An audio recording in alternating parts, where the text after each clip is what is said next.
શ્રી ગણેશાય નમઃ. સૌને મારા જય શ્રી કૃષ્ણ, જય અંબે.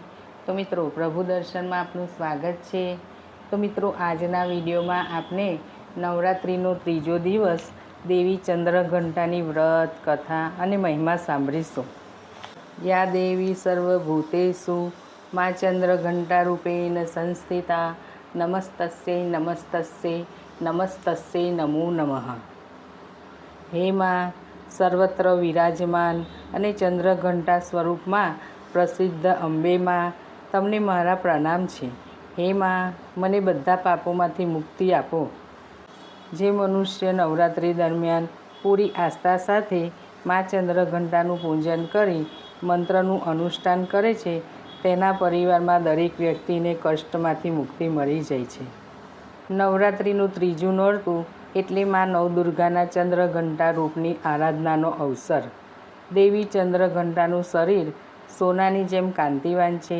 તેમના માથા પર ઘંટ આકારનો અર્ધચંદ્ર છે, એટલા માટે તેમને ચંદ્રઘંટા કહેવામાં આવ્યા છે.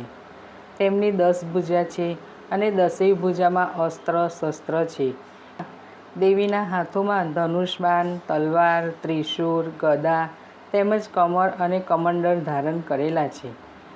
દેવીના કંઠમાં સફેદ પુષ્પની માળા અને મસ્તક પર રત્નજડિત મુંગટ છે. દેવી ચંદ્રઘંટા ભક્તોને અભય વરદાન આપનારી અને પરમ કલ્યાણકારી છે. દેવી ચંદ્રઘંટાનું ધ્યાન ધરી કળશ ઉપર ચોખા ચઢાવવા, પછી કળશ ઉપર જર અને કાચું દૂધ છાંટવું. સફેદ ચંદન અને ચોખા લગાવી પલાસનના ફૂલ સાથે અબીલ, ગુલાલ અને અન્ય પૂજન સામગ્રી ચઢાવી દૂધ અને માવાની મીઠાઈનો ભોગ ધરાવવો અને અંતે આરતી કરવી. મા ચંદ્રઘંટાના પૂજન સમયે તેમને કમળનું પુષ્પ કે શંખ પુષ્પી અર્પણ કરવા જોઈએ. નૈવેદ્યમાં દૂધનો માવો કે ખીર અર્પણ કરવા જોઈએ. માતાજીને ફળમાં પ્રસાદ રૂપે સફરજન ખૂબ જ પ્રિય છે. વાદળી રંગના વસ્ત્ર ધારણ કરીને માતાજીની આરાધના કરવાથી સાધકનું મન પરમ આનંદની અનુભૂતિ કરે છે. આ દિવસે માતાની પૂજા કરવાથી વીરતા, નિર્ભયતાની સાથે સૌભાગ્ય પ્રાપ્ત થાય છે. તેમની પૂજાથી મુખ, નેત્ર તથા સંપૂર્ણ કાયામાં ક્રાંતિ વધવા લાગે છે.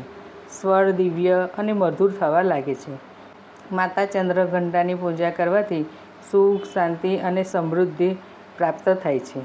દરેક પ્રકારના પાપ અને બાધાઓ દૂર થાય છે. માતાની કૃપાથી બધા કષ્ટો દૂર થઈ જાય છે અને પરાક્રમ વધે છે. માતાને સુગંધ પ્રિય છે. તેમનું વાહન સિંહ છે. તેમની પૂજાથી અહંકાર દૂર થાય છે. હવે સાંભળીશું કથા. પૌરાણિક કથા અનુસાર દેવતાઓની રક્ષા માટે અને રાક્ષસોના વર્ચસ્વને દૂર કરવા માટે મા દુર્ગાએ ચંદ્રઘંટાનું રૂપ ધારણ કર્યું હતું. જ્યારે મહિષાસુર નામના રાક્ષસે દેવરાજ ઇન્દ્રના સિંહાસન પર આધિપત્ય જમાવી લીધું, તેને દેવતાઓને વશ કરીને સ્વર્ગ પર રાજ કરવાનું શરૂ કર્યું. આનાથી દેવતાઓ ખૂબ ચિંતિત થયા. દેવતાઓએ આ મુશ્કેલી માટે ત્રિદેવ એટલે કે બ્રહ્મા, વિષ્ણુ અને મહેશની મદદ લીધી. મહિષાસુરના દુષ્કૃત્યોને સાંભળીને ત્રિદેવ ગુસ્સે થયા. આ ક્રોધના કારણે તેમના મુખમાંથી ઉર્જા ઉત્પન્ન થઈ, જેમાંથી એક દેવીએ જન્મ લીધો. તે દેવીને ત્રિદેવ સહિત તમામ દેવી દેવતાઓએ પોતાની શક્તિઓ પ્રદાન કરી. ભગવાન શંકરે દેવીને તેમનું ત્રિશૂળ, ભગવાન વિષ્ણુએ તેમનું ચક્ર, પછી એ જ રીતે બધા પોતાના શસ્ત્રો માતાને આપ્યા. દેવીનું આ સ્વરૂપ એટલે ચંદ્રઘંટા. આ પછી જ્યારે માતા ચંદ્રઘંટા મહિષાસુરને મારવા પહોંચ્યા, તો માતાનું આ સ્વરૂપ જોઈને મહિષાસુરને સમજાયું કે તેના મૃત્યુનો સમય નજીક છે. મહિષાસુરે માતાજી પર હુમલો કર્યો અને મા ચંદ્રઘંટાએ તે જ ઘડીએ તેનો વધ કરી દીધો. મા ચંદ્રઘંટાએ દેવતાઓની રક્ષા કરી હતી. ત્યારથી રક્ષા માટે મા ચંદ્રઘંટાનો પૂજનનો વિશેષ મહિમા છે. બીજી એક પૌરાણિક માન્યતા પ્રમાણે માતા પાર્વતી અને ભગવાન શિવના વિવાહ દરમિયાન તેમનું મા ચંદ્રઘંટા નામ પડ્યું હતું.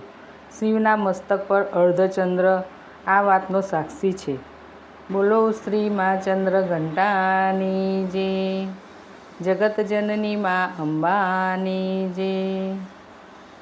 તો તો મિત્રો તમને આ મારો વિડીયો પસંદ આવ્યો હોય તો લાઈક શેર જરૂર કરજો. સૌને મારા જય શ્રી કૃષ્ણ.